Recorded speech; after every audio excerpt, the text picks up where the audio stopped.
Vous écoutez Alger Chaîne 3, le journal.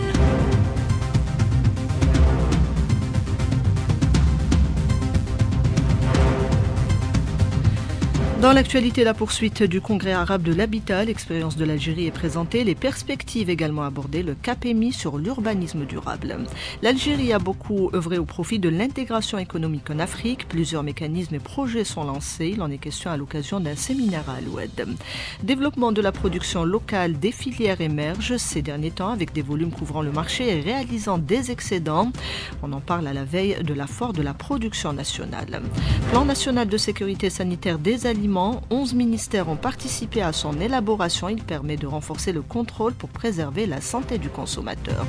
Le Conseil de sécurité se penche aujourd'hui sur la colonisation en Palestine alors que des négociations sont en cours pour parvenir à un arrêt de l'agression à Gaza. Netanyahou veut jouer les prolongations.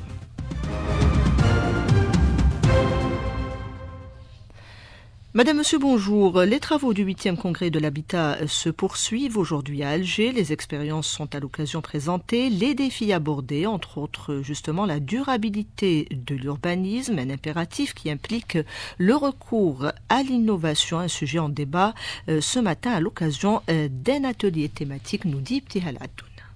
Dans un contexte marqué par des défis environnementaux croissants, l'urbanisme durable émerge comme une réponse incontournable pour les villes arabes. La nécessité d'intégrer les principes de durabilité dans la planification urbaine s'impose pour faire face à la demande croissante de logements tout en préservant les ressources naturelles. Cette démarche s'appuie sur des solutions innovantes telles que l'utilisation de matériaux écologiques, une gestion rationnelle des ressources naturelles et la réduction de l'empreinte carbone. Ces éléments transforment progressivement les projets urbains, les rendant plus respectueux de l'environnement. Fawzi Aboudaqa, membre du comité scientifique du Congrès. Cette conférence discute sur les conditions de villes durables, les smart villes. Cette conférence aussi discute sur les qualités de vie dans les villes, l'expérience entre les pays arabes dans le domaine de les villes nouvelles. Ce sujet trouve l'importance dans les smart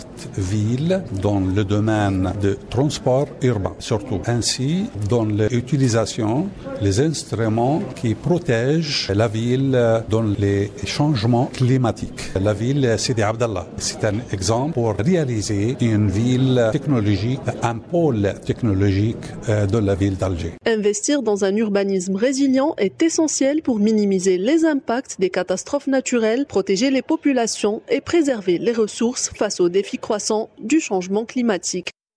Et lors de la première journée du congrès hier, le ministre de l'Habitat Tarek Belarabi avait annoncé le lancement prochainement du chantier ADL3 à travers la réalisation d'1 400 000 unités.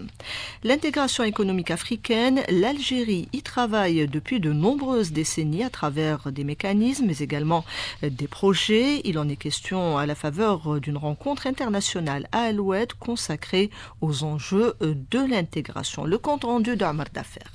Les débats ont porté sur l'apport de l'Algérie dans l'intégration économique en Afrique, ainsi que les défis à relever pour l'aboutissement de ce processus d'intégration. Saïd Mqaddam, le secrétaire général du Conseil consultatif de Lima. La contribution de l'Algérie vers le continent africain à travers le regroupement continental, l'Union africaine, consiste à renforcer les liens, notamment dans le domaine des infrastructures, permettre aux Africains d'avoir des passerelles en matière des échanges commerciaux et de revenir au troc. L'Algérie est en train de construire de la route transafricaine et en même temps l'Algérie est ambitieuse en matière du transport ferroviaire qui va permettre d'échanger avec l'Algérie différentes productions, permettre la libre circulation des individus et permettre également aux Africains d'avoir un port extraordinaire. Il est sous forme actuellement de projet en voie de réalisation, celui de Cherchel. L'Afrique a bénéficié d'un département ministériel qui est le secrétariat d'État chargé des affaires africaines. Maintenant, l'Algérie a opté pour l'ouverture des banques d'investissement. Aïssam Ben Hassan, professeur de droit public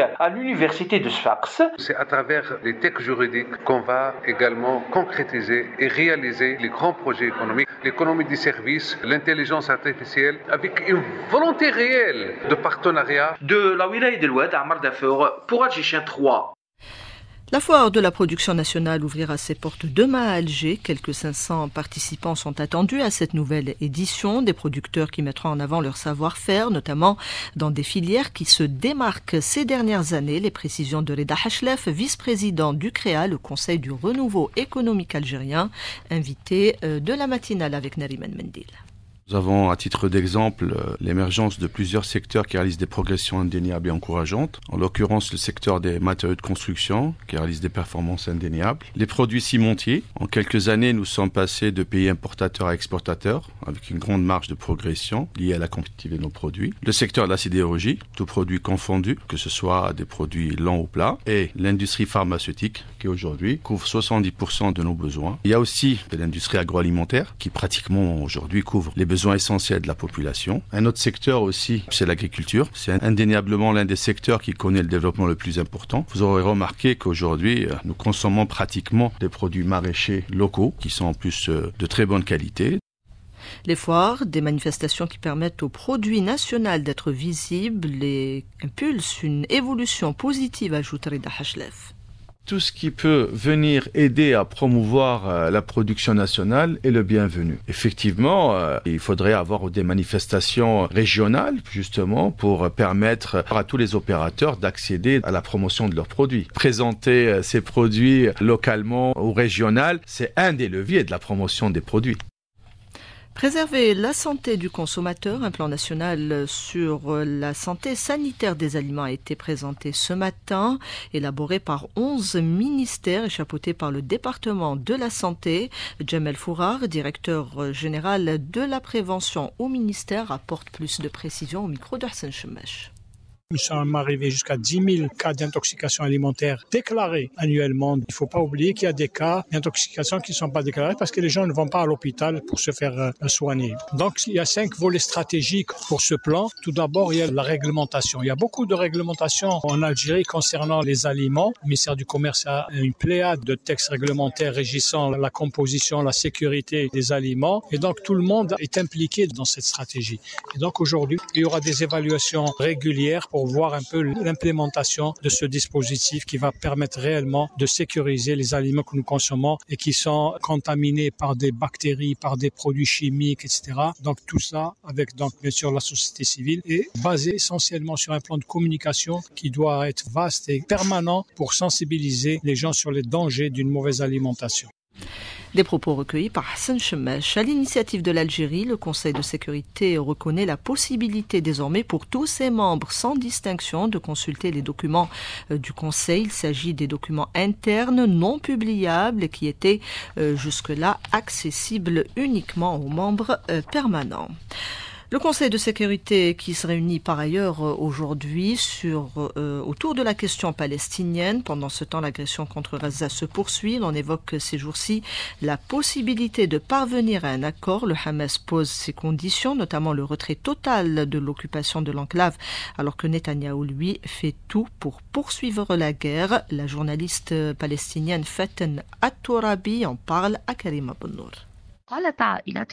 Les familles sionistes des prisonniers à Gaza accusent Netanyahou de faire échouer les négociations pour les libérer. Entre-temps, 37 prisonniers ont été tués par leurs soldats. Netanyahou préfère retarder la signature des accords et il continue de commettre ces génocides à Gaza. Alors que dans la rue sioniste, les manifestations s'accroissent. 72% de l'opinion veut conclure ces accords. Les analystes disent que Netanyahou sera obligé de signer ces accords avec Hamas malgré lui avant la fin de l'année à cause des pertes énormes qu'il a subies durant cette guerre sur la bande. Hamas veut faire parvenir les aides à Gaza, reconstruire la bande et en faire sortir toute l'armée. Netanyahou préfère garder son poste au sein du gouvernement puisque Ben Gvir, ministre de l'Intérieur, et Smotrich, ministre des Finances, menacent de renverser le gouvernement si la guerre s'arrête.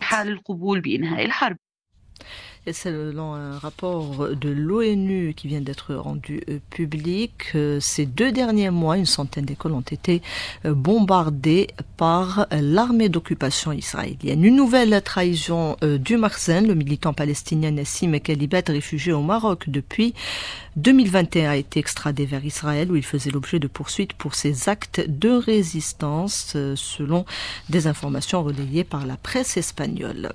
Lors d'une session ouverte du Conseil de sécurité sur la situation en Syrie, le groupe A3+ a plaidé pour le respect de la souveraineté de la Syrie et de l'intégrité de son territoire, appelant à un cessez-le-feu global dans le pays. Le représentant permanent de l'Algérie auprès des Nations Unies, Ammar Benjama, a prononcé une allocution au nom du groupe dans laquelle il a souligné que la réunion se tenait alors que la Syrie connaît ces derniers jours un calme précaire qui pourrait entraîner une nouvelle crise que personne ne souhaite. La traversée Alger-Marseille est reportée en raison des mauvaises conditions météorologiques initialement prévues pour jeudi. La traversée a été reportée au lendemain, annonce le NTMV, l'entreprise nationale de transport maritime des voyageurs. Les vacances, nous y sommes. Un riche programme est concocté par la wilaya d'Alger en coordination avec le ministère de la Jeunesse. Un programme qui débutera dès le 21 décembre. Un avant-goût tout de suite avec Yassine Siafi, directeur de la jeunesse et des sports de la wilaya d'Alger. Il répond aux questions de Soraya Roslen.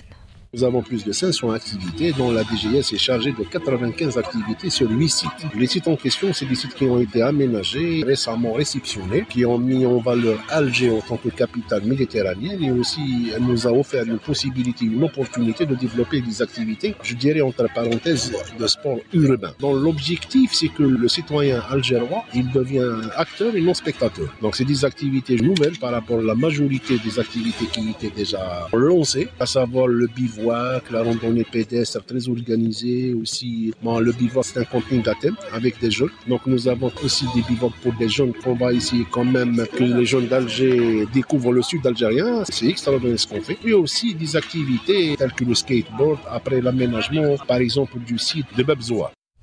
Il y aura ce soir la clôture du 12e festival international du Malouf. Ça se passe à Constantine, un festival où des expériences sont tentées. Des fusions, c'était le cas lors de la soirée d'hier. Hayat Karboua. La 4e soirée du Festival international du Malouf s'est caractérisée par la présentation d'une fusion entre la troupe du chanteur tunisien Soufi Hamdi Chelrmi et le constantinois Mohamed Cherif Nasri, qui lui aussi est proche du chant religieux, du madih et aussi du zajel, ce patrimoine musical spécifique à la ville de Constantine. Écoutons Hamdi Chelrmi parler de la préservation de cet héritage commun.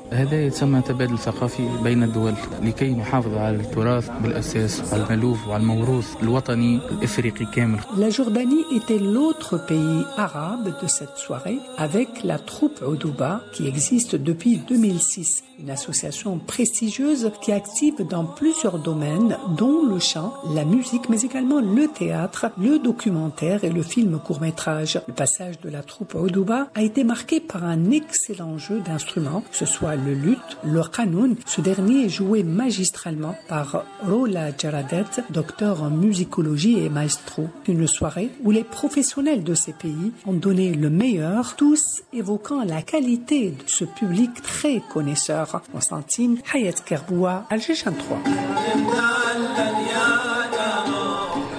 Voilà, bon, donc pour les amateurs, si vous êtes du côté de Constantine, la clôture est prévue pour ce soir. Merci à Selma Feguer Douane Siassi qui était à la réalisation du 12-13. Il y avait Yassine à la console technique, Houssine à la régie d'antenne et Mouni au streaming. Dans quelques instants, vous retrouverez Karima Bnour pour le bulletin météo complet. Ça sera juste après l'appel à la prière.